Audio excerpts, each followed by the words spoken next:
Okay.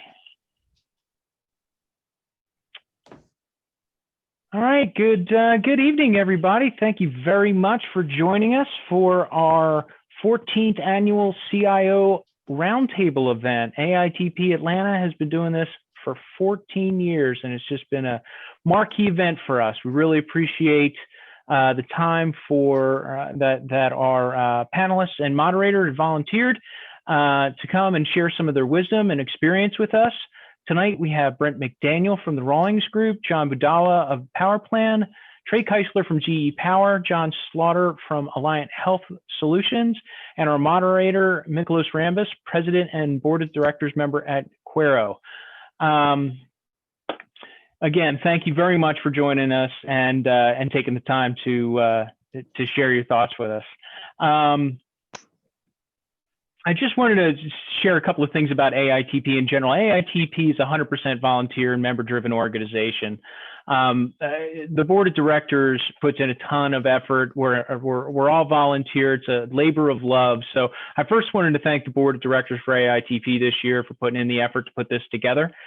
Thank you very much for everything. I know there's no applause in the background, but usually we like to have it. I would also like to mention something special that we pulled together to celebrate the 14th annual CIO Roundtable. As a member-driven organization, we rely very much on the funds from membership, as well as typically the funds that we gather from our regular meetings. This year, of course, with the coronavirus, we've decided to do everything virtual and do it at no charge. One of the things that we've done to encourage membership is actually create a special where you can become a member with AITP now and actually have it last through the end of December 2021. So you actually get 15 months of membership for the cost of an annual membership. You can do that now. That will expire the end of October, but we certainly hope if you enjoy what you experience here tonight, that you'll consider joining us as a member. Thank you. So moving on, I just wanted to, again, thank the board of directors. And of course, one of the other things is thank our sponsors, of course, right? The support from our sponsors are a critical piece of what we do here, and their support is certainly appreciated. With that, I'd like to introduce Brian Huey from Synergists, our first event sponsor. You can share a little bit about Synergists as an organization. Great, thank you, Steve. First, I'd like to thank AITP for hosting the CIO Roundtable, as well as each of the panelists for volunteering your time this evening to give back to the IT community this way. So just a little bit about Synergists briefly. We are an IT and creative staffing company. We're headquartered in Atlanta. We have branch offices in San Francisco and Los Angeles. We serve clients from coast to coast, from New York to the Midwest, to the upper Midwest. And typically our clients use us in one of three ways. Contract or project-based staffing. Basically, you need some technical talent for a period of time. We'll go out, recruit that talent for you, onboard them as W-2 employees of our organization. You utilize their services until your project is complete, and then we deploy them onto another project at a later time. Contract to hire, which basically means you want to hire somebody full-time, but you really want to have a working interview with them before you commit to that long-term relationship, or direct hire services. So clients are looking to hire somebody full-time. They want to use us as basically an executive search firm, and we go out and find technical talent that you would then hire as a full-time employee of your organization. So if you're looking for any specific IT skill set, we'd love to talk with you further. Thank you very much. Thanks, Brian. Really appreciate it. Synergists has been an organization that's been around for 23 years. They've been doing a phenomenal job, and I can't recommend them enough. Our second sponsor is Transformation Lead. It's an organization that is actually founded by our very own Dr. Georgette Fraser-Moore, who not only has been a past president for AITP Atlanta, she is a current board member. So, Georgette, would you mind sharing a little bit on Transformation Lead? Thank you so much, Steve. So yes, I have been a board member of AITP now for over 8 years, if you can believe that. But since 2016, Transformation Lead has been working with companies and government agencies to create and implement solutions focused on technology, innovation, integration, operational improvement, and business optimization. So we're experts in enterprise technology solutions, and we build and integrate custom solutions for complex organizations. That's kind of our niche. We're headquartered right here in Atlanta, Georgia, but we also have offices in the UK, Argentina, and Asia, and we're a global organization that work with organizations all over the world. Simply, we optimize people, processes, and systems to create harmony between business and the technology. But ultimately, we've built a reputation thinking outside of the box, pretty much helping organizations save money by helping people work smarter with technology and not with technology. So we are excited to be a sponsor of AITP this year, and we are looking forward to another amazing CIO Council and CIO Roundtable discussion. Awesome. Thank you so much, Georgette. Of course, we appreciate your volunteer time and efforts, and we also appreciate the support from Transformation Lead. Next, we got a special guest. I'd like to introduce you to Berkeley Baker. Berkeley is with ATDC, the Advanced Technology Development Center.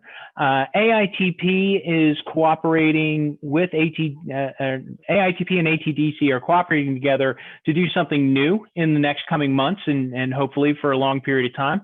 But we're going to be highlighting one of the ATDC accelerator companies at the beginning, a short little overview to give the startup folks an opportunity to come and chat with our group, get a little practice for getting in front of some folks. It's not necessarily an investment pitch, but them really getting an opportunity to share some insight into their product or their solution that will be aligned with whatever topic we have going on for that particular event. But I thought it'd be a good idea for Berkeley to share a little bit more detail on what ATDC is really all about that some people might not be aware of. Berkeley?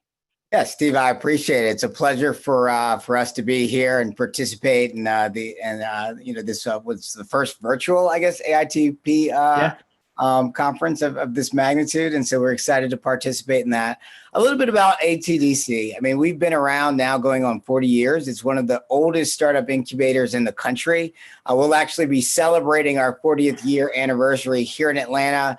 Have a nice kind of virtual. But a little bit touch and feel. We're kind of renting out a movie studio and drive-in theater to kind of bring it all together. But a little bit of what we do is that there's 3 ways in which folks actually work with ATDC. And so it starts with educate. It's as simple as someone having the back of a napkin idea. They may want to come out with the latest and greatest app. And so what we do is we really help them in this educate part of our incubator. We focus in that part really around customer discovery, around financial modeling, investor readiness, to help them take that idea to a point where now they have a minimally viable product. And once they've captured that, the next part of the incubator is really accelerate. And so that's where you were mentioning, Steve, where we're going to be, presenting some companies within our portfolio that are in that accelerate area. I'm on the healthcare side, so I work with about 60 to 80 healthcare startups that are really looking at, accelerating that minimally viable product. And so there we'll actually connect them with, if it's a B2B solution, we're looking at maybe 1 to 3 customers. If it's more of a B2C, maybe it's the first 50 to 100 customers. But we're really iterating at that point to kind of capture what does success look like. And with all the successful entrepreneurs that are here on the panel, I know many of you can look back and remember when you guys actually did that. And so once we've captured that, then we move on to signature. And signature is really scaling that success. So now that we know what good looks like, how do we scale that? And so there's some unique resources that we have. We'll partner with the entrepreneur. We're affiliated with Georgia Tech, and so we have Campus Connect as they're looking for new programmers or new engineers or what have you to scale. We have an Investor Connect as, just next week, we have a bunch of companies and outside, money inside of Atlanta and outside of Atlanta, a lot of VCs that are participating in our healthcare showcase. And so we'll help those organizations to really kind of get in front of those investors. And then lastly, we do Industry Connect. And so Industry Connect creates an opportunity where if they're looking to strategically partner with an organization, so it's not just the investment from a capital perspective, but also an investment from a network perspective, will help to really kind of build that bridge between those organizations. So that's quick 4 minutes, ATDC. Feel free to check us out on our website, and I'm listed there. So if you have any additional questions, or if there are ways that you would like to partner or engage with our community, maybe as a mentor, I'm seeing a lot of potential mentors right here on the screen. We'd love to have you. So that's thank you. Fantastic. Thank you so much, Berkeley. And, when I started talking with Berkeley and had this idea, AITP Atlanta, in addition to providing kind of ongoing education on emerging technologies to the general technology community in the area, we also like to give back. Each year we've done scholarships for our AITP student chapters. And I think that allowing the startup community at ATDC to come and do a little presentation in front of our group is all part and parcel with actually supporting that growing Atlanta startup community as well, right? And we love to support that kind of effort and that kind of entrepreneurship. So thank you again, Berkeley. All right, we're just about ready to get started. Just a couple of quick housekeeping things. We will be having an audience Q&A session at the end. However, we're not able to open up the mics. So throughout the session, during the conversation, if you have questions for the panel or anybody on the panel, please use the Q&A button at the bottom of your screen. There's two areas. There's the chat button, which y'all can talk amongst yourselves. But if you put a question in there, we're not necessarily going to be able to see it to ask the panelists. So please enter those into the Q&A section. And Georgette's going to be kind enough to help us funnel through some of those questions towards the end. Beyond that, it is now my privilege to introduce our moderator for the evening, Michaelis Ramis. Mick is the current president and member of the board of directors for Quero. He's had a great career, having been in the CIO seat himself and also been a frequent commentator on data and technology. He's been interviewed on CNBC, CNN, BBC, Bloomberg, and a number of other areas. So, Mick, I'm going to pass the baton to you. And y'all enjoy the conversation. I'm looking forward to hearing some of the insights. Thank you very much, Steve. Excited to be here on this first virtual panel session, right? So very exciting. I'm going to ask our panelists to introduce themselves if I could, and then let's get to the questions discussion for the evening. So Trey, why don't we start with you? Yep. So good evening. Thanks for having me. I'm Trey Kiesler. I've been with GE going on 20 years. My current responsibilities are the CIO for enterprise systems and supply chain. And then I'd like to add another plug to ATDC. I think my first professional, maybe semi-professional, was a co-op job at the ATDC in 1994 is where I made my first entry into the IT world. So good to hear that the energy's still there. Thanks for having me. Fantastic. Thank you. John Budal, do you want to go next? Yeah, sure. Well, thank you, everyone. Thank you, AITP and the sponsors for making this happen. Thank you for giving the privilege to be the panelist. This is the first time. I'm excited to be here. Thank you for that. So with that said, I am the CIO of PowerPlan. A little bit of me, I started my career as a data analyst and grew my skill set through doing many things, software development to operations and customizations, integrations, business processes, so many of those, starting from startups to multinational companies. Recently at Immortal, I was the vice president for their IT, entire gamut of portfolio from customer-centric product operations to enterprise internal as well. And recently joined a year and a half ago at PowerPlan.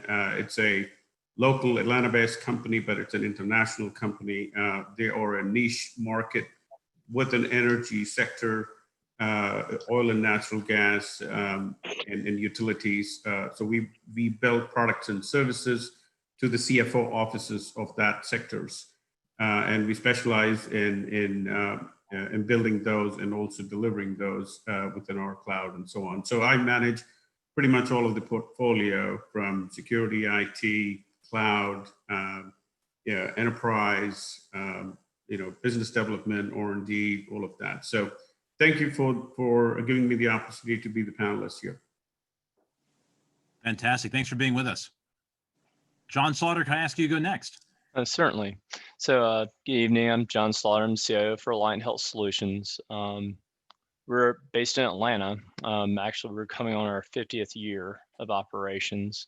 And for about 40 years, we're only Georgia-based. We were doing a lot of work with healthcare providers in Georgia related to quality improvement, utilization management. Around the time we started to look across the Southeast and expand our footprint, we changed from Georgia Medical Care Foundation to Alliant Health because people in other states don't necessarily care how you do it in Georgia. And from there, we've kind of expanded. We're now in 6 different states with physical offices and pretty much doing work in quality improvement, utilization management, fraud and abuse type work for private payer and for the state and federal sectors. CIO Alliant, everything from business development, business strategy, cloud strategy, security, infrastructure, all the way to help desk falls underneath me. So it's definitely a varied existence. Very good. Glad to hear. Thank you. And Brett, we're going to have to ask you about those speakers at some point this evening, but yeah, introduce yourself. That'd be great. Thank you. Yeah, well, as you can tell, I play music as a hobby, but so I'm Brett McDaniel. So I'm the CIO of the Rawlings Group. So the Rawlings Group is a company that works on behalf of health insurance companies to do coordination of benefits, ensuring the proper insurance company paid the proper bill, subrogation, which is, I didn't know about subrogation before I came to Rawlings myself, but it just means if you have a car accident and somebody else is responsible to pay your car bills, they're also responsible for your medical bills. So we will work to recoup that money for the insurance company that paid your medical bills when Geico or somebody else was actually responsible. So everything we do is around that, a lot of claims data. So I'm the CIO there. It's a company of about 1,600 people. We are actually headquartered in Louisville, Kentucky.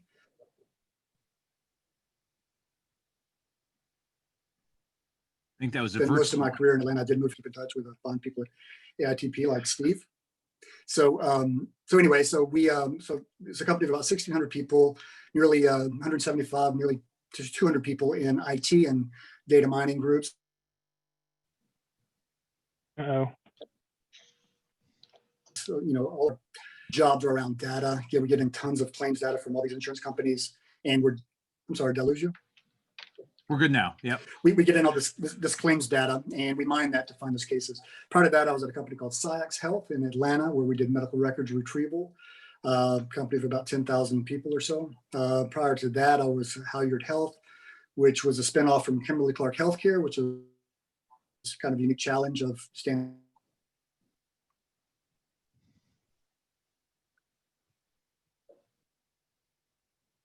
We may have, Brett, you're on time delay. Let's see, I think we might have lost Migration of 12,000 people over into its own company. That was from startup until, we bought the New York Stock Exchange. I think we're about the world's second largest financial exchange when I left there. So over my career, I've done kind of everything from engineering and development and infrastructure and network, security, project management, you name it, and leading up to the CIO role. So that's a little bit about me. Great, fantastic. And again, we'll come back to music soon, but let's take it way back. So we've heard a little bit about the careers and the illustrious journeys you've had along the course of those careers. Well, let's take it to the beginning, right? What passion were you following when you first got into IT? How did you find this space, IT land, and what about it appealed to you? We've heard about co-ops, right? Heard about, first role. So Trey, do you want to start us off, maybe that co-op story, or perhaps way before that? Tell us how it started. Yeah, so I remember getting first computer in 6th grade. It was an Apple IIe and just doing some graphics work, fell in love with it and just played like more hobby through middle school, high school. Went to college here in Atlanta at Georgia Tech.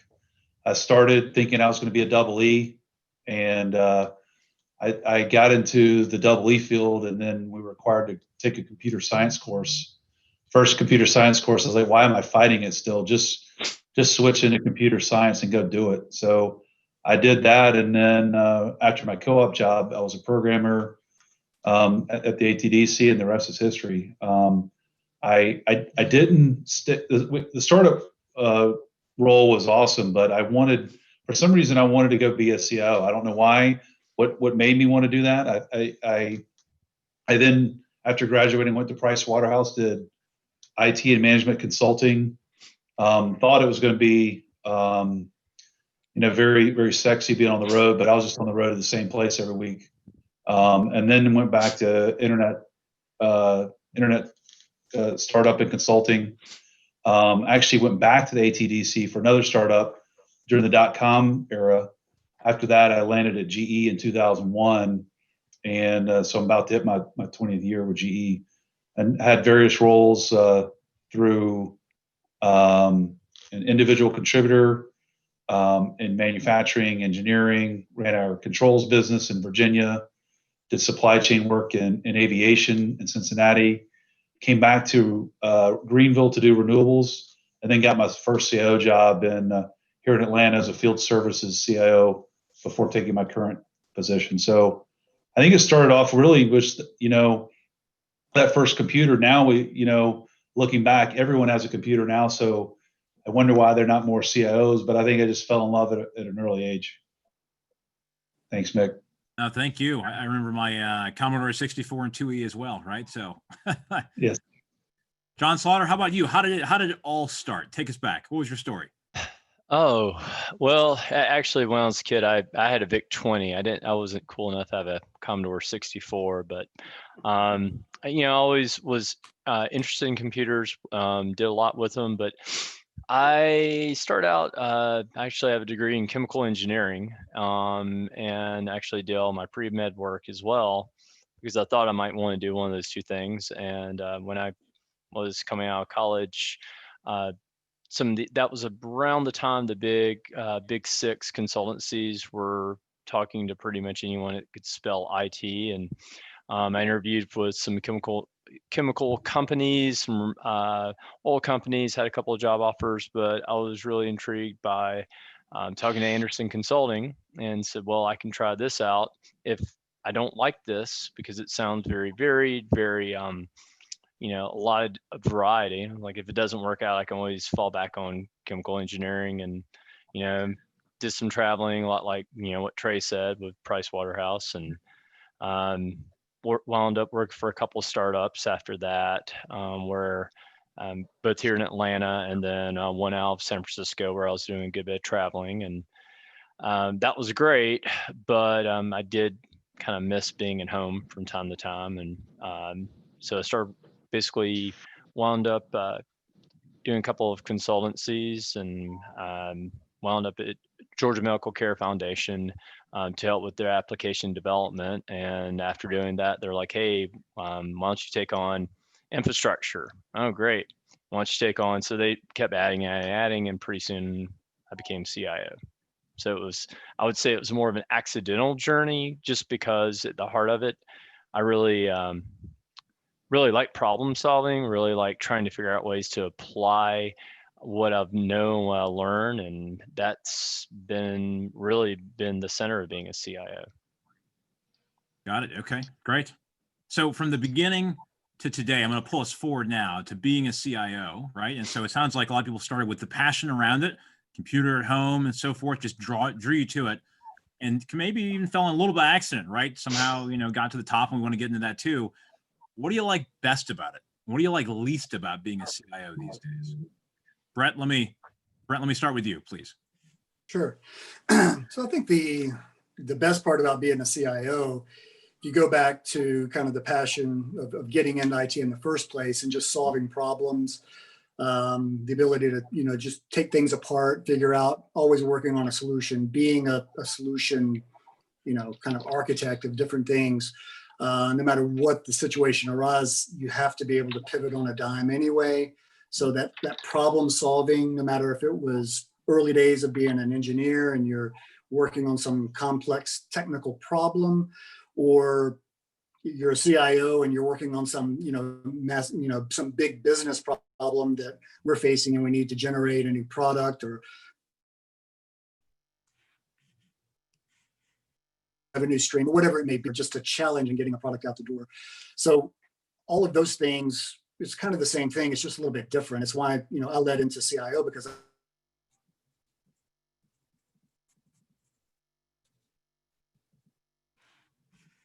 just went out the engineering part years ago.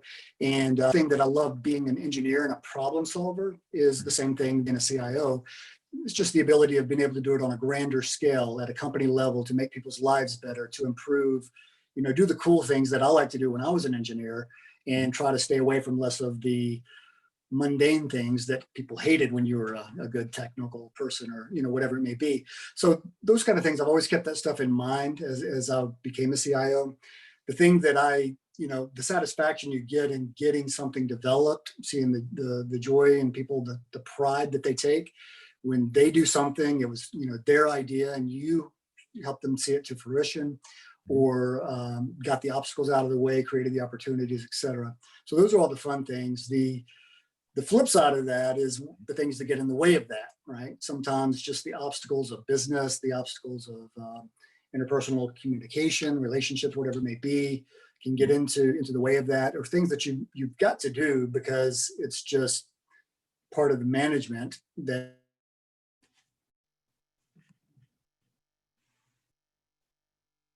slow you down from doing some, but they still have to be done. But those are the things, the less attractive things. Still not a bad part of the job.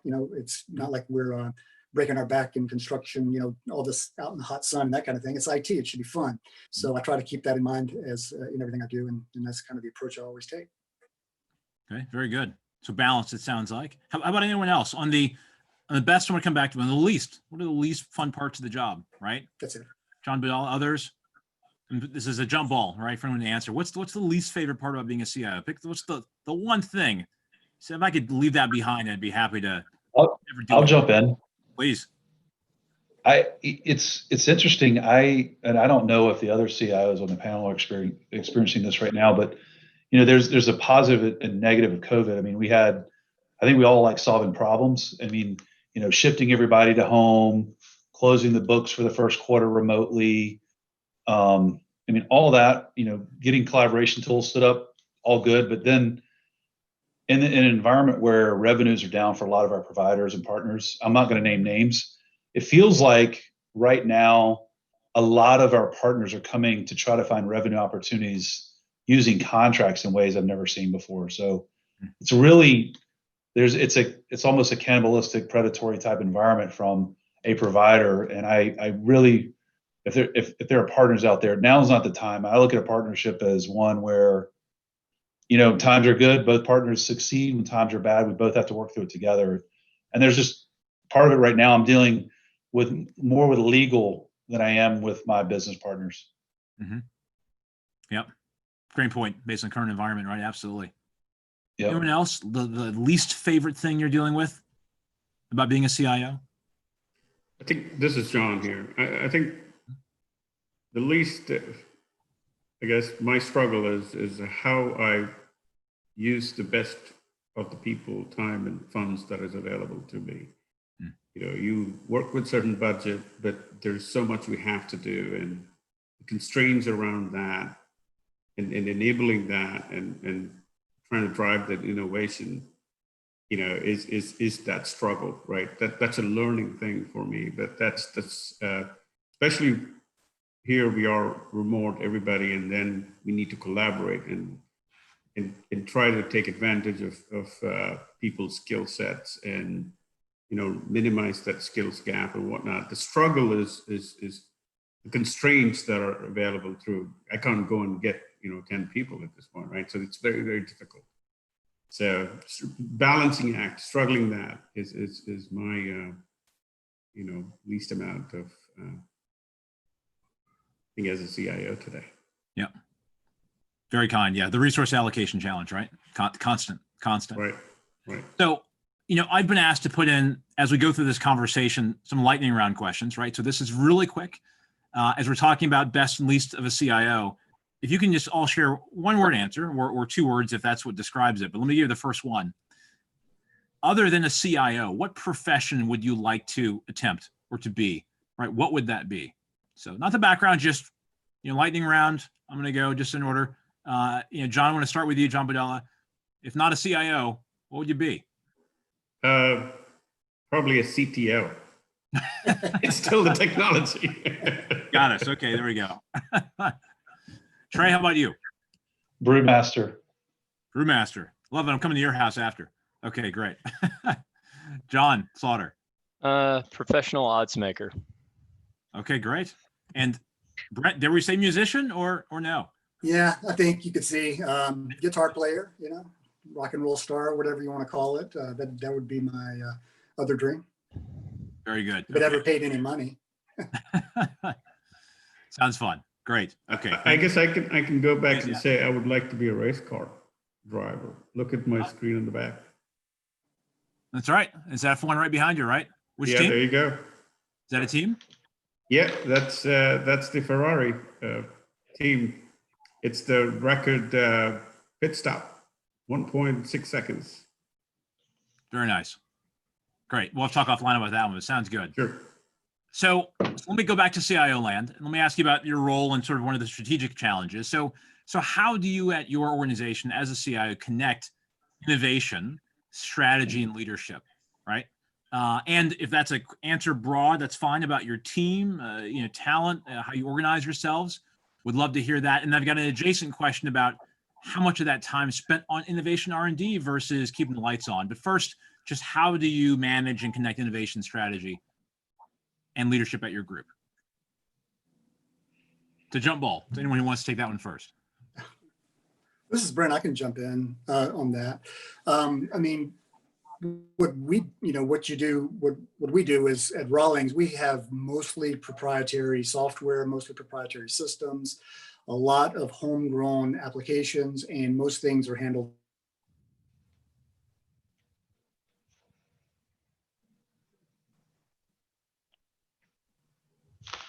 Yep. I think we might have to. We lose Brent. I think so. Yep. Trey, you want to I'll jump in. Yeah, Just developers, we have a lot of really smart developers. It's also very rewarding. Oh, sorry, we've got a delay on your line, Brent. Sorry about that. Oh, I'm sorry. As we go combine the people, technology, and the process of what we're doing, and seeing the light come on of the people whenever they finally see the light of what we're doing,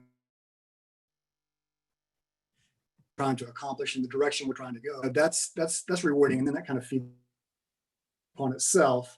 And I'm a firm believer of the best ideas come from the bottom up. Mm-hmm. So the people that are using the technology, usually has great ideas about how they're going to, things that will solve business problems. And if you just listen to that, you'll get good ideas from the ground up, and then you combine those with, and it's a balancing act. You got to weigh the money, budget, time, keep the lights on, all those things. It's a real challenge, but it's also the fun part of the job. It's one of the things that you just got to accept if you're going to take the job. Okay, great. Thank you. Trey, I know you're excited to answer as well. Yeah, I'll jump in. So I say innovation shouldn't cost me a lot of money, because frankly, we don't have a lot right now. It costs time. So we've got to allocate time for innovation. What we've done here at Gas Power is we created, we'll call it technology guilds. So we have one around RPA, AI, ML, blockchain, data science, analytics. I know they're buzzwords, but we're trying to do it just to cultivate and grow awareness of our teams and the technologies.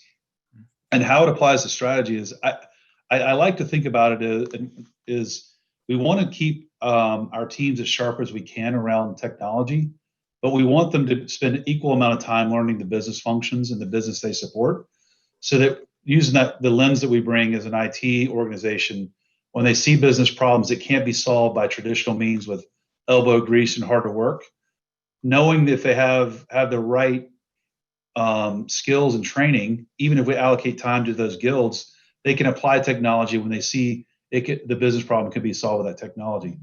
So then when we find something that sticks, it does cost a little money to scale, but the innovation is really we try to seed it organically here. And then once we find an opportunity, then we'll start to fill in strategy, and then we'll start to scale. Great, thank you. John Slaughter, do you answer that one as well? Yes. So again, I think similar to what Brent was saying, a lot of we get a lot of input from our clinicians. Most of the folks that actually are in operations are nurses, doctors, others. And there's a lot of they have ideas, they have suggestions on, hey, could y'all do, or is it possible, or whatever else. So that's one way that we get a lot of innovation, is from them saying, hey, is there a way that y'all can make this work? And they've learned that over time, just because it wasn't possible 3 years ago doesn't mean it's not possible today. They know the technology is always changing. And we approach it that way. The other way is, as newer technologies come out, like we do a lot of record abstraction, which Brent can probably back me up on this. You get 1,000 pages that you're looking for 2 or 3 just key clinical pieces. So looking at some of the computer vision technologies to be able to extract, I'm looking just for this little bit and pulling it out. It's a huge, that's something where my application director is currently partnered with one of our nursing manager to save time. So it's kind of that, it's within technology, but it's also a partnership with the business itself. Great. And John Budala? Yeah, I guess, for me, or, the place that I've worked there, we consider innovation is the secret for our success. The reason for that is we work pretty close with our customers. They are usually the ones that providing very unique, different kind of ways to do business, try to, close books, or, how do you do the budget planning forecast 5 years down the line for billions of assets, right? There's so much of data that we collect and so on. So for us, it is a top-down approach in the way that we look at is, innovation is really the bedrock for our business. And that drives growth, that drives transformation for us, and part of our culture as well. So we have the C-suite that really is involved in the innovation. We recognize people top down. If there is any kind of innovation that comes up, we recognize people on a daily, weekly, monthly basis. It is that at the grassroots level too. So it's a top down and a bottom up. And then we look at, we go road shows with certain things. We have war rooms, and provide that feedback, to the leadership and so on. And for us, it's part of our strategy. It's part of our leadership. Innovation really is driving that. And enabling it to be successful with our customers and so on. That's our, key, let me call it, the cultural as well as the charter and the focus the business has put in. And we do measure that on a quarterly basis.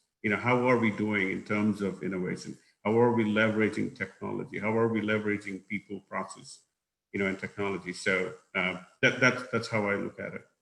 Okay, great. And so to that, I want to ask just a quick, virtual roundtable question. What percentage of your time as the CIO do you spend on R&D or innovation, right? 0, 5, 50. So just a quick roundtable answer. How much of your time spent on innovation, right? With that view. So Brent, I can start with you. I would say a third, 33%, about a third of the time. Great. John Slaughter?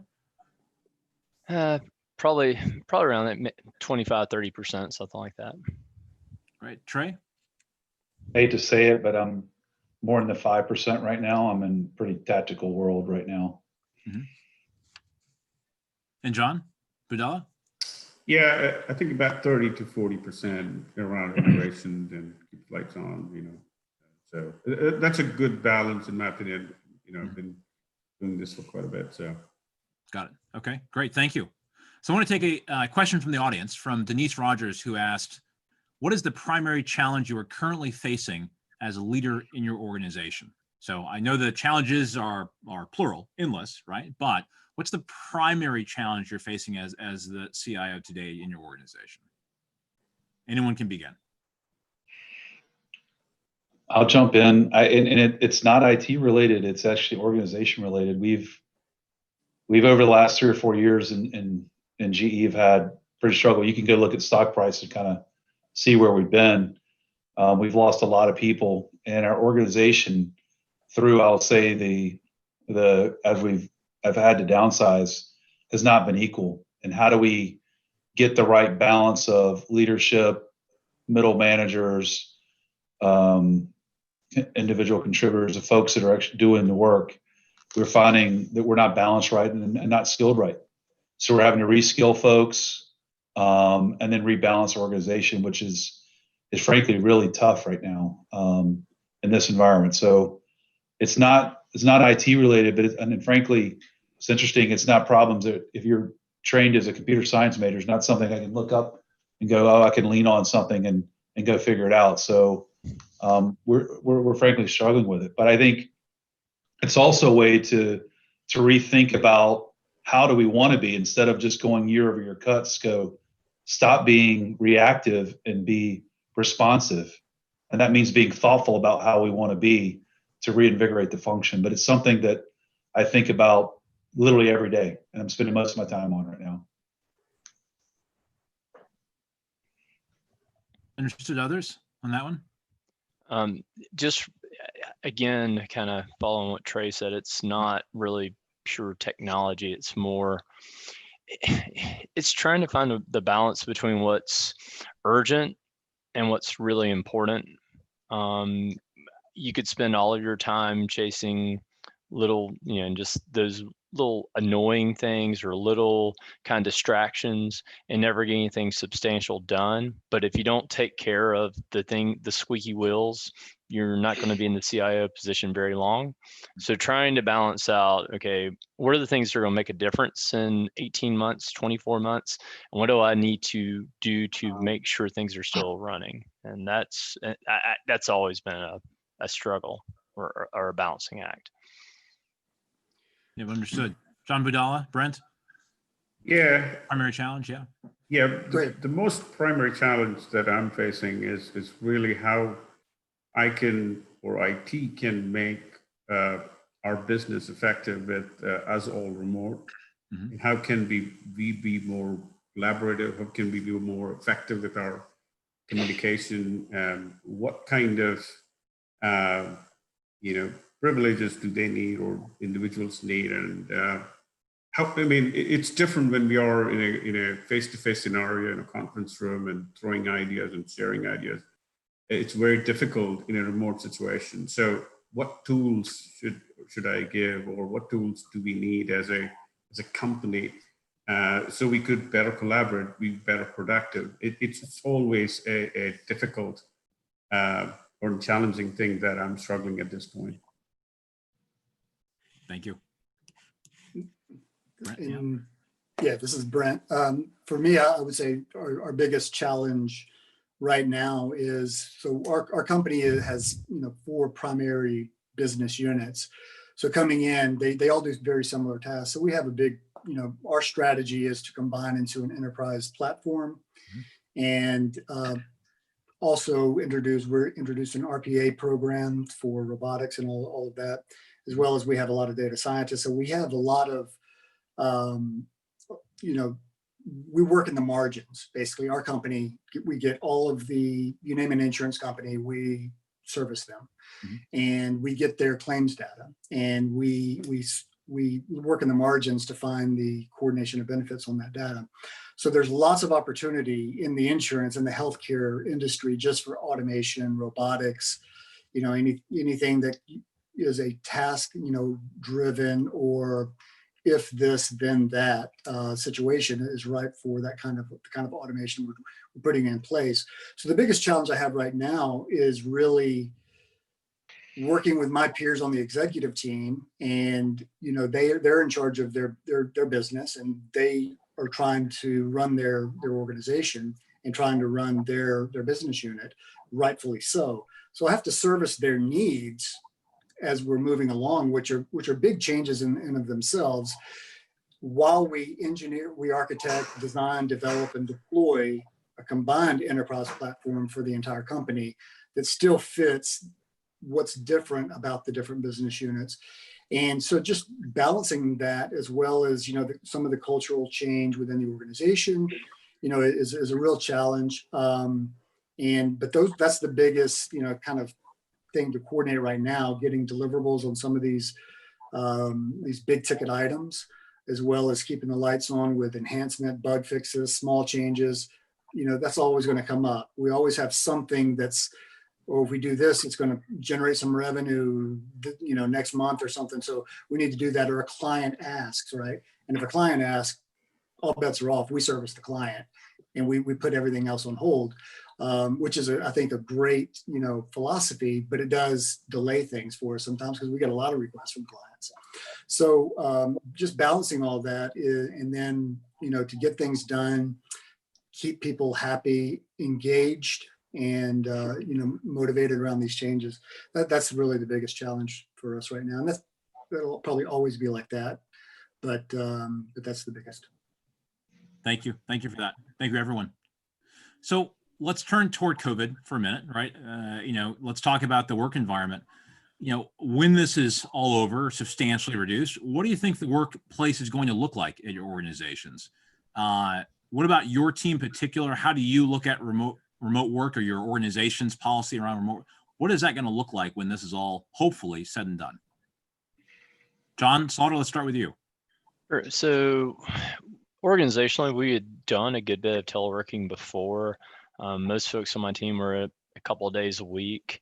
Obviously, it's every day, every week. And what we're finding is we won't be coming in office 3 days a week, 4 days a week, et cetera. It's going to be more just in time. Where in the office, it's very concentrated on meeting, talking about certain things, and at home is more the norm. And I think that's going to be true for a lot of our teams. People are going to be more distributed. We're not going to necessarily have to hire someone in Atlanta unless there's a specific reason for them to be here. So I think it's just speeding up what was already happening for us. Great, thank you. And John Budala? Yeah, so we're in the middle of looking at what we need to do from a, work from home or remote policy or whatnot. We're actually surveying our employee base. We're actually getting, feeds from research analysts and looking at what would that policy be going forward. We haven't finalized on it, but that is one of the key aspects that we're working. So the nature of our business is we're building software. There's one aspect of that. The other aspect is services. There's always travel. So how do you balance that in the mix of this work remote policy that we need to consider? So our approach is completely different. I mean, we are surveying our employees. We want to see how many really want to come into the office, how long, that would drive us, in terms of work from home policy. Great. And Brent? Yep. Well, yeah, I'll so say that, I'm sorry, did you say Brent? no, go ahead, Brent. I'm sorry, I thought you said Brent, my bad. I'll be brief. I'll say that our challenge might be a little bit unique in that coming in, Rawlings was it's a private company. The founder and the inventor of the subrogation industry is my boss. He owns the company, built it from the ground up. And, the company's been around 30 years. They're very localized in the Louisville area, and they did not allow work from home. So we get all this client data, this insurance data in. So they're very, very secure environment, very locked down, no Wi-Fi in the building, no work from home. I mean, didn't even exist. It wasn't even an option. And, coming in, people would tell me that, we'll never be there. That's something that'll just never happen here. So, 4 days before it was time, when we saw the sign on the wall that, hey, Kentucky's going to lock down and, we better do something. So in 4 days, we got a system built, we got things in place, and we got 1,600 people working from home. The trickiest part being their phones that they had to bring home and, connect back in and all that. The trick there was, we saw as IT, we saw that coming. We knew we needed to be prepared. So we had everything ready. And Cisco and some of our business partners were very good about just letting you, we'll worry about the license later, just get going. So that was very good. We had some good partners to work with on some of that. So we built a system and we implemented the plan, which is, pretty similar to where anyone has been, that normally works from home. And so anyway, so our future plan, the way we will work in the future will hopefully be some combination of a work from home and an on-site plan. Because there is, I think it's the best of both worlds. You get 100% home I don't think is very good. People get tired of that. And 100% in the office is not as good, but a balance, is I think where we'll end up, and seems like the best of both worlds to me. Very good. Thanks, Brent. Trey? Yeah, so I'm in the office right now. But not everyone's coming back. And frankly, if you would have asked me in February, I was the kind of guy where I like to see everybody in the office. I baited Fridays with Chick-fil-A biscuits to try to get people, because that was usually the day where people wanted to stay home. But it's amazing what people do for food. So I would bring in 100 biscuits every Friday. Now I only have to bring in 6. And so the world, we're expecting it's going to be at least a year before, even if a vaccine came around, at least a year before we can see what normal would be again. And normal won't be what it was in February for us. We're looking at, and we don't have answers yet, but we're looking at a potential.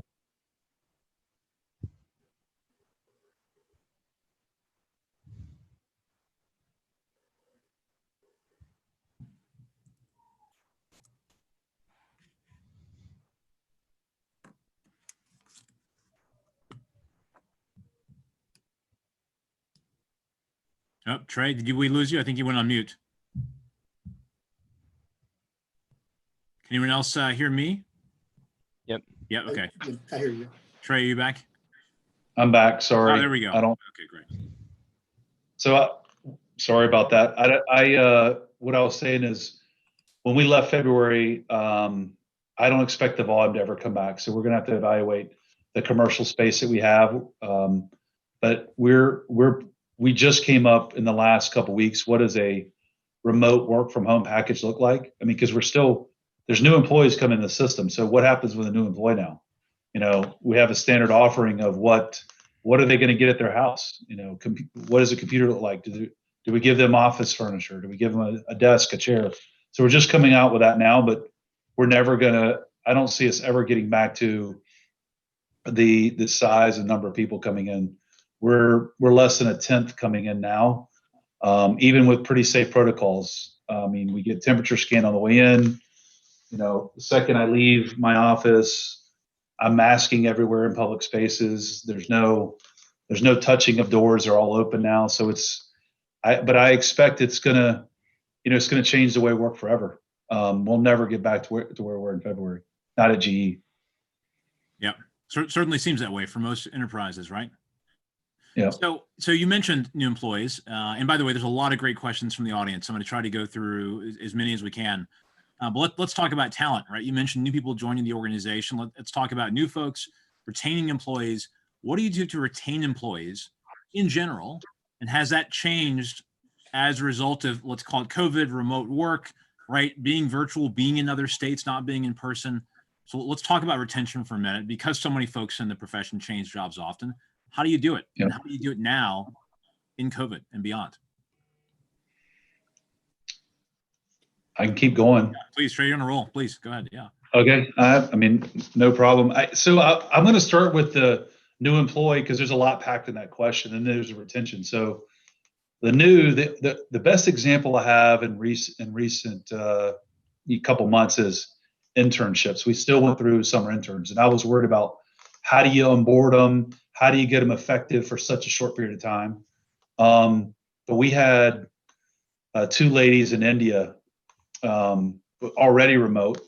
We onboarded them remotely.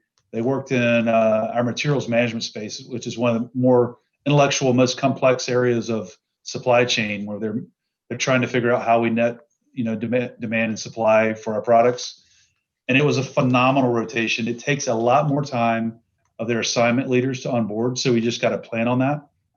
But we offered them a meaningful assignment to the point where they wanted to come back for a full-time job. So I think it was maybe the takeaway there is have a meaningful assignment, make sure their assignment leaders are going to clear out their calendar to spend time with them every day, because they're not going to have the normal touch time they would have in the office. The retention, I think there's a couple areas where we're still struggling. I'll start with cyber, just because cyber feels like it's a wage war right now of retention. If I excluded cyber because of the wage war and focus maybe on other disciplines outside of cyber, I think it comes back to one, the culture, and having meaningful work. I mean, I don't know how other organizations are, but we're problem solvers. We want to solve problems. If we are giving people meaningful work, meaningful growth, career paths to keep them mentally engaged, a lot of us just want that satisfaction of solving problems and continue to grow. And so if we can't provide that, if we oversell positions, careers, we'll lose them. I say, I tell employees, it's like buying a car. If you go to a car lot, that's step one of buying a car. I need to make sure that they're engaged enough to never have to go to the car lot, so to speak, go look outside. So if they're engaged enough, it'll prevent them from going to the car lot. That makes sense. Very much. Yeah, this is Brent. I can second that. I mean, the doing things that are meaningful are, doing things that are big, important, fun, a fun environment. I think I always keep, the things that I liked when I was, coming into IT and, an engineer and all those kind of things. The things that I liked is to be able to do something that is meaningful. I think Trey's point there is just spot on. Doing things that are big, that are important. That's, going to bring a lot of satisfaction. There's the bells and whistles, the creature comforts that you always want to provide as a company, as an organization. But I do think the differentiator is being able to do something that's enjoyable and fun and meaningful, and it makes you feel satisfaction when you're done. And it's not just that, oh, well, that's just I'm just doing work for the sake of doing work. I think most good, IT people, I won't say most good, but the kind of people that you want to attract are going to enjoy doing something that's big, and be it something that's being a part of something that's big. So that's always what I focused on. Great. And John Badala, John Slaughter, again, love to hear about retention, but also anything changed during COVID as a result? How you deal with that issue? Yeah, I can go real quick. I think for us, innovation is really helping that retention, primarily because people are now able to, be open in terms of how things work or don't things work, how to leverage certain technology. The other aspect is really providing them the career path in terms of where they want to be within the organization. We don't restrict to be a certain, right? So having that freedom of choice and try to, it's a struggle for me, how to retain people in there, but it's a good motivator for people to get excited and be retained for a long time. Yeah, what everyone else is saying is really keeping folks engaged by keeping them interested, kind of showing them. I love to show folks, hey, we were able to do this project, we can actually show that this has increased productivity or decreased, really showing them the ROI, showing them what they were able, based on what you did, this is the value to the business. For us, because we're a little smaller, you've got to find someone that's comfortable, not just saying, I'm just a developer, I'm going to develop over here. It's saying, okay, you need to weigh in on what we're looking at over here with cloud, or weigh in these other things. A big shot programmer doesn't always feel great at a smaller environment 'cause it's a little uncertain. Maybe a smaller shop programmer doesn't love going somewhere where things are more dictated to them. So you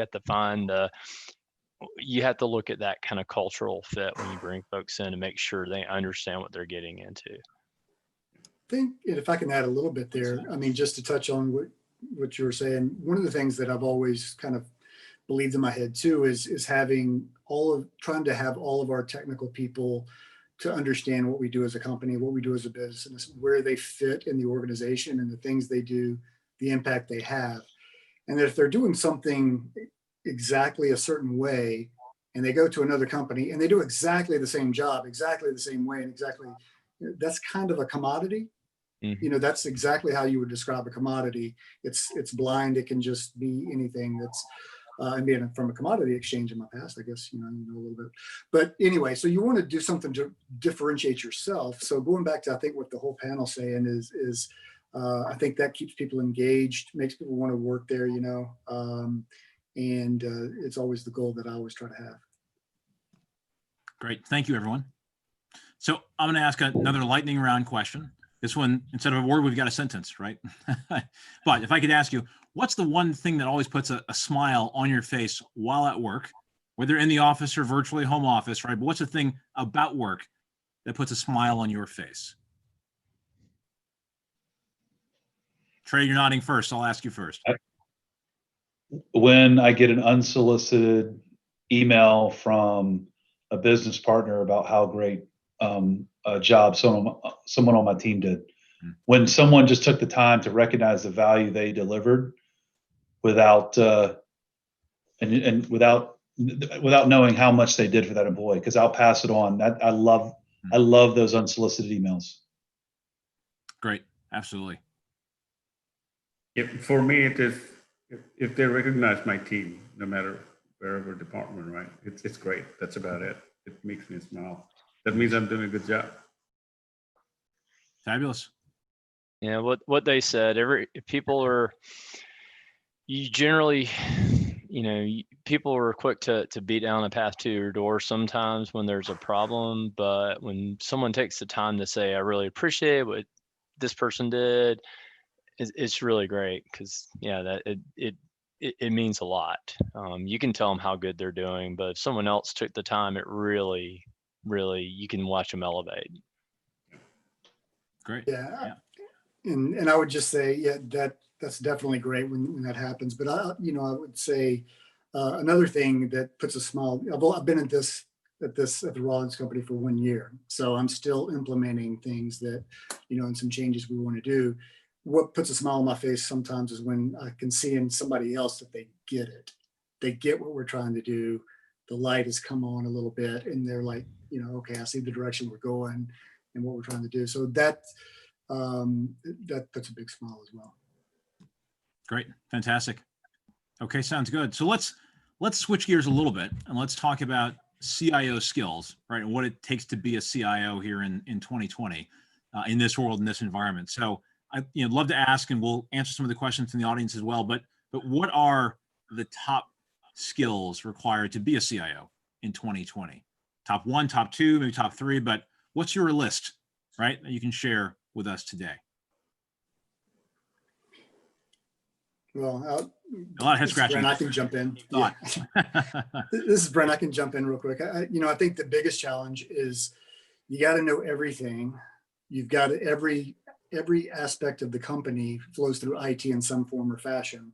So you have to be aware of everyone's problem and what relates to their world, whether it's finance, a business unit, or project team or something like that.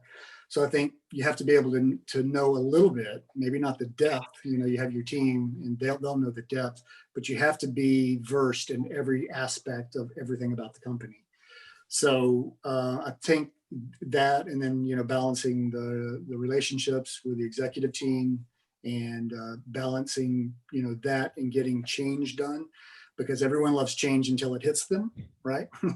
We all talk about change, but then as soon as it hits us, we're like, whoa, that's enough, right? So, being able to just balance all of that and still, get things done with, technical wise with your team, and getting product enhancements developed and delivered and tested and out into production and running and making a difference, and, coming back and seeing what all that did for the business. And, also being able to come up with new ideas of new things that we can do. So you just got to kind of know a little bit about everything, and then you have to pick your things that you're really deep versed in. And we'll always keep an eye on that strategy that you created last year that you're still trying to implement and execute on. So to me, you just have to be a jack of all trades kind of thing. It's fun, don't get me wrong. It's fun, especially if you got good people that can do the depth thing that you no longer have the time and energy and all that stuff to be able to do. You have to rely on your people. But when it works out, that's great. Fantastic. Thank you. Others? Top skills. What does it take? I'll piggyback off of Brent. I mean, I think you've got to know the business. I mean, you're not just an IT leader anymore. You're a business leader. I'm a GE executive before I'm an IT leader now. I think you've got to know that, to Brent's point. I think the other thing is you got to be a people leader as well. I mean, growing up in a very technical field, and hands-on programming, those skills aren't taught there. You've got to spend time on it, and I think that's something that we don't do enough of. At GE, I was lucky to go through. It's a Crotonville, which is our internal leadership training center. I was lucky enough to go through kind of a series of courses over the history of my career, which helped a ton. And then last, and I kind of called foul on myself earlier, you got to stay connected to technology. I mean, Java was coffee when I was in college, and think about where we've come from. So if you're not staying abreast of that, you'll get left. I think the third thing now is what I'm finding is we got to be an educator, meaning we've got to educate our business teams about technology and what it can do, and not just tell them what to do, but so that they can start to see use cases and help us find them. Because I like to think of it, the old days, when you're trying to get better, faster, the CEO would look to the COO and go, you go do it. Now they're looking to work smarter, and that's our job in IT leaders. So we've got to train our peers about technology so that they can see use cases where we're not front and center on the problems.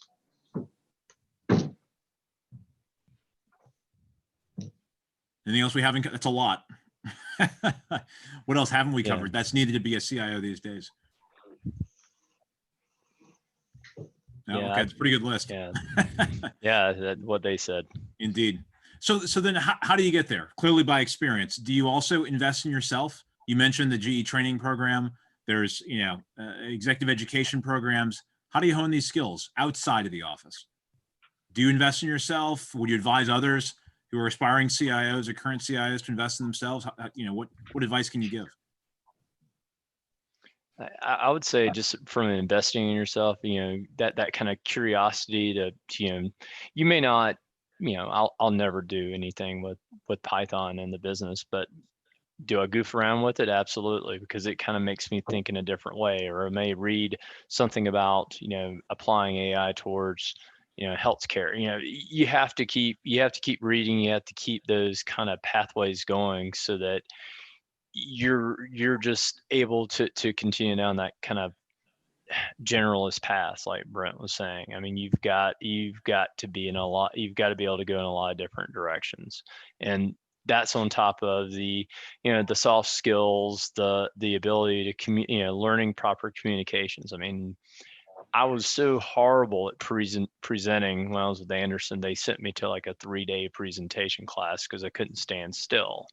And I guarantee you, I've utilized that skill a lot more than any of the C and C# and C++ programming classes I ever took. So it's just that ongoing finding weaknesses you need to augment, listening to others that say, hey, maybe you need to think about improving these things is invaluable. Yeah, this is Brent. I'll just go real quick. I mean, I kind of came up a little bit different. I started in IT back around 1990 when I was in the Navy, and got into it. So I had a long career before. I actually didn't finish my bachelor's degree until like 2011, and then I went and got my master's after that. So I was always a very, loved the technology, and made the decision that, kind of reached a point where, do I want to stay in technology and be that, which I always enjoyed and was, at least felt I was pretty good at, or did I wanted to go kind of a different direction and be more management? And when I decided that, that's when I went back and invested in myself. And it was events like this and just trying to meet people, because I realized I didn't know anyone. I know a lot of resellers, I know a lot of vendors, but I didn't really network. I was 14 years at Intercontinental Exchange, and I didn't really get out much. It was all my time was there. So when I decided I wanted to do things different, you do need to invest yourself. I had a coach that helped a good bit in just meeting people, and the master's program at Georgia State was outstanding. I still keep in touch with several people that was in my cohort, and they were all very experienced IT people. And so, yeah, I think you definitely need to invest in yourself, no matter, what it is, even if it's just events or just getting out and meeting people. Great. John, Vidala? Yeah, I think most of the points that you guys said, the panelists said, is true. You definitely have to look at investing in yourself, whether it be with forums or in meetings and meeting with the peers.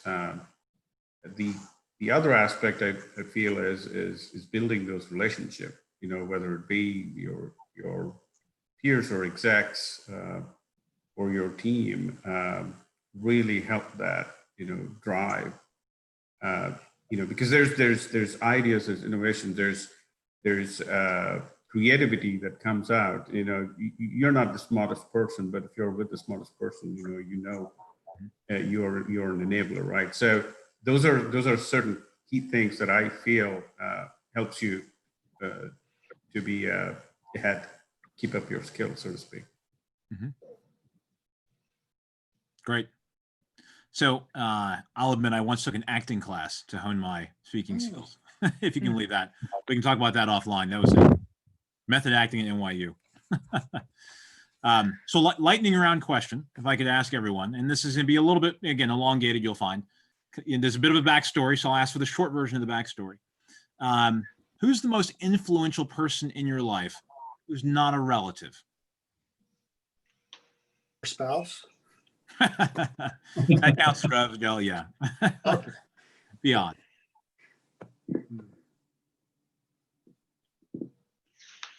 Mentors, friends. Yeah, please. I'll go first. It was a former boss of mine. She's retired now from GE, and she gave me my first job as a manager, where I was directing people. And I mean, the reason why is what I learned from her, and I still learn from her, and think about in my mind is how does she treat people?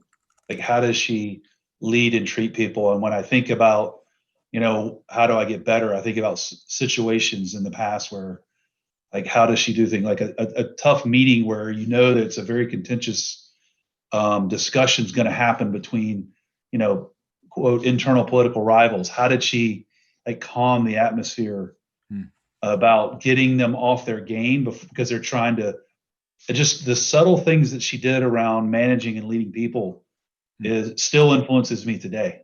Mm-hmm. And I only get to talk to her, you know, maybe 3 or 4 times a year now, but it's a great, I don't know, I still think of her as, and she wasn't like the best IT professional, but she had so much clout inside the organization about how she navigated it. And she wasn't political. She was just a good person. It was awesome. I still think about her. That's great. What was her name? Joanne Kugler. Look her up on LinkedIn. She's with Gartner now. Wonderful. Okay, great. Thank you. Others, most influential person? Just hard to think of one. Well, give us one of several. Who might that be?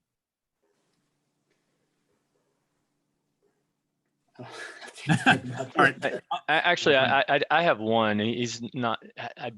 I don't know if he's the most influential, but he always stood out to me, and someone I always kind of I looked up to a good bit was the first boss I had out of college. I was first manager on a project when we were in Denver, and you know I was just raring to go technology wise. Let me at this and this, and he's like, John, he's like, you need to keep in mind the technology is the easy part, the people are the hard part. Mm-hmm. He's like, you have to keep that in mind. What we do is not nearly as hard as changing people and working. And, you know, as time has gone on, I just keep going back to that over and over and over again. It's I mean, 20 some odd years later, it's still very kind of front of mind. Great. It's amazing how much an imprint those first bosses, supervisors can have. Mm-hmm. Yep. I would just say, I guess for me, I'll say that, you know, the 14 years I was at ICE, Intercontinental Exchange, there's a lot of influential people there. But my boss, his name was Mark Wassersug, and I learned so much from watching him, even though we also butted heads sometimes and that kind of thing. And but I would just say, even today, I'll be handling some adverse situation. Mm-hmm. And I'll remember like what Mark did and be like, yeah, you know, that was a good way to handle it. You know, even though I was, you know, never, it's not like he was a coach of mine or anything like that, but I did work for him for 12 or 13 years of the time I was there. But, you know, so I'd say, you know, maybe that I learned good and just how to handle situations. I thought it was, you know, I'd probably say him. Great. Okay. John Budala, you have one for us, or you can come back? Yeah, it's the same. I mean, your bosses really are the most influential person, right? Mm-hmm. You are who you are. You worked with pretty close because you worked with them for a longer time, right?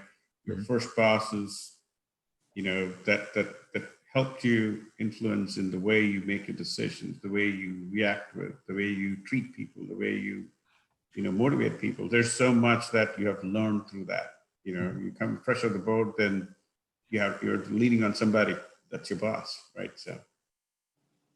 Got it. Yes, indeed, very much. Mine is a supervisor as well, right? So, great.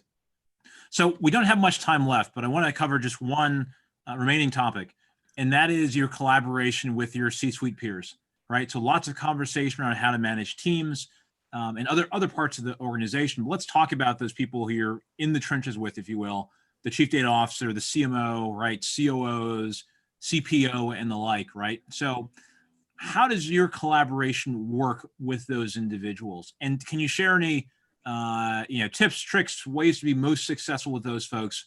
Again, especially I'd say, you know, during this COVID time, how often do you meet? Do you have one-on-ones? Do you have dinner?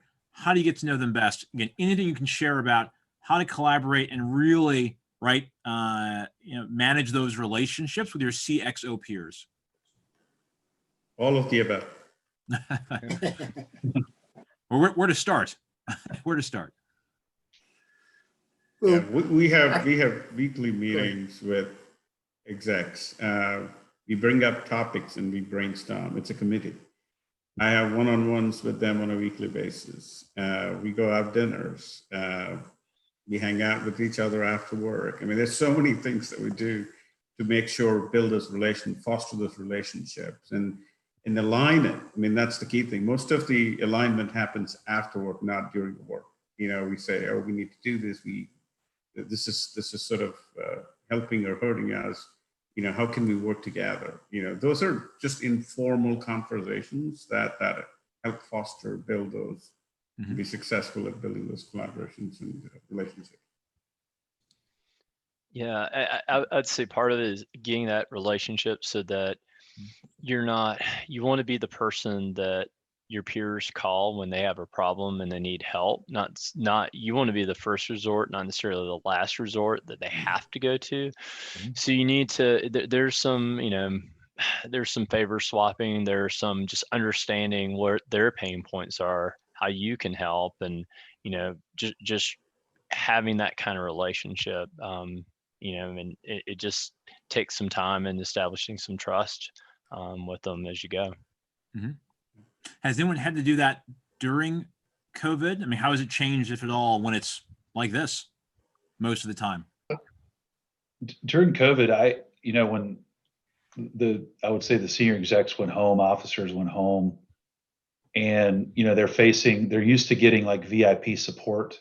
Mm-hmm. So a quick thing I did was I just said immediately, is like, I'm your help desk. I don't want you calling the help desk, because they were used to having people come to their office. Yeah. I said, just use me. I'll help navigate your stuff, just to reestablish credibility in the new world. Mm-hmm. And then the credibility, I think, as John just said, is once you establish it, then you just continue to do it. Once you do that, then you'll be the go-to person they call. But simple little task of, I'm having trouble connecting Zoom, I'm having trouble with Wi-Fi, like stuff that is second nature to us. Mm-hmm. I just said, you guys, when you go home, I'm your help desk. Call myself.